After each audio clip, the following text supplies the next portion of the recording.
Hello and welcome back to my channel JK Study Junction and this is Jatin Balotra. Guys आपने यहाँ पे पढ़ ही लिया होगा कि आज हम किस चीज़ के बारे में डिस्कस करने वाले हैं। गाइस आज की डिस्कशन रहने वाली है कि जो होम मिनिस्ट्री ने एक नोटिफिकेशन निकाला है कि कोई भी इंडियन सिटीज़न जम्मू कश्मीर में लैंड परचेज कर सकता है अगर उसके पास डोमिसाइल है तब भी, और अगर उसके पास डोमिसाइल नहीं है सो गाइस तब भी वो जम्मू कश्मीर में लैंड परचेज कर सकता है। गाइस कुछ दिन पहले ही गवर्नमेंट ने ये बताया था कि डोमिसाइल्स जो हैं वो बेसिकली जॉब्स के लिए हैं। जॉब डोमिसाइल आपको वोटर लिस्ट में ऐड नहीं करता और ना ही इससे आप लैंड परचेज कर सकते हैं। बट अभी की नोटिफिकेशन के हिसाब से कोई भी इंडियन सिटीज़न जम्मू कश्मीर में लैंड परचेज कर सकता है। सो गाइस आज की वीडियो में हम इसके बारे में देखने वाले हैं। गाइस ये द प्रिंट का एक आर्टिकल है जिसमें लिखा है कि anyone in India can now by land in Jammu and Kashmir but conditions apply. So guys कोई भी जम्मू कश्मीर में लैंड परचेज कर सकता है, कंडीशन अप्लाई है। लाइक आप एग्रीकल्चर लैंड नहीं खरीद सकते, इसको रिजर्व रखा गया है। बट इसके अंदर भी कुछ चीज़ें रखी हैं कि अगर आपको एग्रीकल्चर लैंड देनी ही है तो आपको पहले गवर्नमेंट से परमिशन लेनी पड़ेगी। सो गाइस इस नोटिफिकेशन के खिलाफ जो जम्मू कश्मीर की पॉलिटिकल पार्टीज़ हैं उन्होंने बोला है कि ये एक अनएक्सेप्टेबल नोटिफिकेशन है।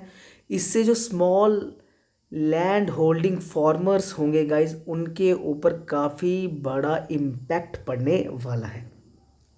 सो गाइस इसी को क्लियर किया है लेफ्टिनेंट गवर्नर मनोज सिन्हा ने। उन्होंने बोला है कि जो एग्रीकल्चर लैंड है वो रिजर्व रखी गई है, उसको कोई भी परचेज नहीं कर सकता, बट इसके लिए आपको परमिशन लेनी पड़ेगी गवर्नमेंट से। सो गाइस मंडे को ये नोटिफिकेशन आई थी जिसके अंदर बताया गया था कि कोई भी इंडियन सिटीज़न लैंड परचेज कर सकता है, बाय कर सकता है, एंड इस एग्रीकल्चर का इसके अंदर प्रोविज़न है उसको इन्होंने बाहर रखा है।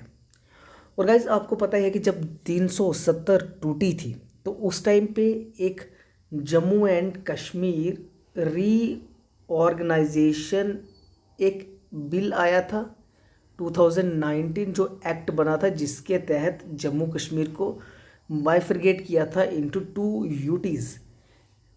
तो गाइस उसी का ही एक नया वर्जन है, that is Jammu and Kashmir reorganisation third order. So guys ये थर्ड ऑर्डर है इसी का ही, और थर्ड ऑर्डर बेसिकली किसके लिए है? Adoption of central laws. So guys इसके अंदर एक नोटिफिकेशन निकाला है कि कोई भी पर्सन जम्मू कश्मीर में लैंड परचेज कर सकता है, बट कंडीशन क्या है? वो इंडियन सिटीज़न होना चाहिए।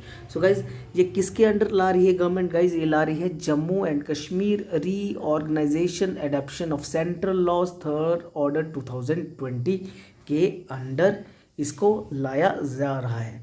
गाइज पॉलिटिकल पार्टीज बोल रही है कि अनएक्सेप्टेबल है।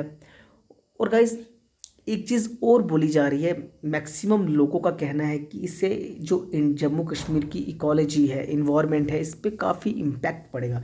बट सिन्हा साहब ने बोला है कि अगर किसी एरिया को इंडस्ट्रियल एरिया अगर हम डिक्लेयर कर दें उसको लैंड देने पड़ेगी, इससे जम्मू कश्मीर की ही डेवलपमेंट होगी, जो एम्प्लॉयमेंट जनरेशन का ये काम करने वाला है। बट इन्होंने एक चीज़ बोली है कि अगर कोई एग्रीकल्चर लैंड है आप उसको ट्रांसफ़र नहीं कर सकते।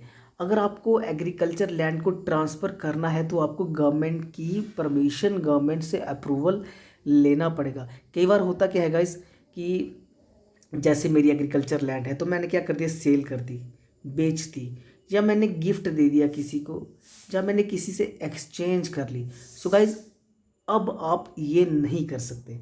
अब ना ही आप अपनी एग्रीकल्चर लैंड को सेल कर सकते हैं, ना ही गिफ्ट में दे सकते हैं, नॉट ही आप एक्सचेंज कर सकते हैं किसी और पर्पज़ के लिए ऐसे पर्सन को जो एग्रीकल्चर से बिलोंग नहीं करता। सो गाइस अगर आपको ये करना ही है तो आपको गवर्नमेंट से अप्रूवल लेना पड़ेगा। इट मीन्स कि अगर आपके पास एग्रीकल्चर लैंड है तो आप उसी को ही सेल कर सकते हो जो खुद एग्रीकल्चर का काम करता है।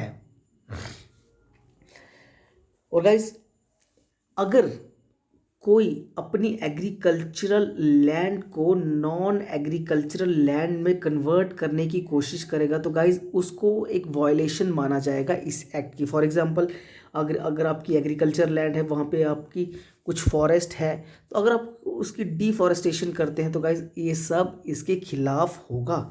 तो आप अपनी एग्रीकल्चर लैंड को नॉन एग्रीकल्चरल लैंड में कन्वर्ट नहीं कर सकते।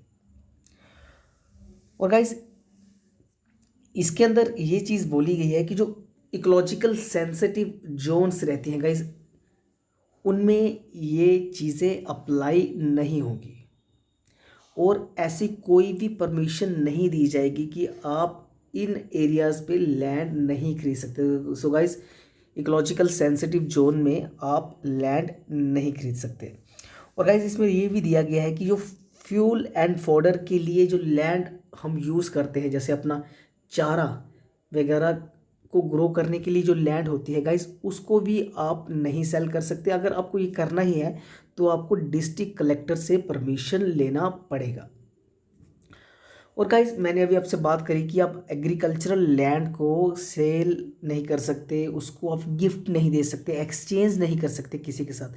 बट अगर आप अपनी एग्रीकल्चरल लैंड किसी नॉन एग्रीकल्चरलिस्ट को देंगे तो गाइस उसके पास 5 साल का टाइम है। मीन्स मैंने किसी को बोला कि मैं एक ऐसे बंदे को लैंड दे रहा हूँ, बट उसका पर्पस भी बता रहा हूँ कि ये लैंड मैंने उसको दी है फॉर एग्जांपल कोई बिजनेस खोलने के लिए या कुछ काम करने के लिए।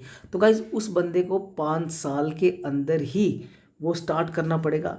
और अगर 5 साल उसके कंप्लीट हो जाए तो गाइज उसको क्या करना होगा, हर साल उसको एक फ़ी देनी पड़ेगी गाइज। सो गाइज, उसको ईयरली बेसिस पे फीस देनी पड़ेगी इस लैंड को यूज़ करने के लिए। सो गाइस, काफ़ी सारे इसमें प्रोविज़न ऐड करे गए हैं जो जिसका negative as well as positive impact Jammu Kashmir के ऊपर पड़ने वाला है। सो गाइस, ये थी आज की video. So thank you very much for watching this video.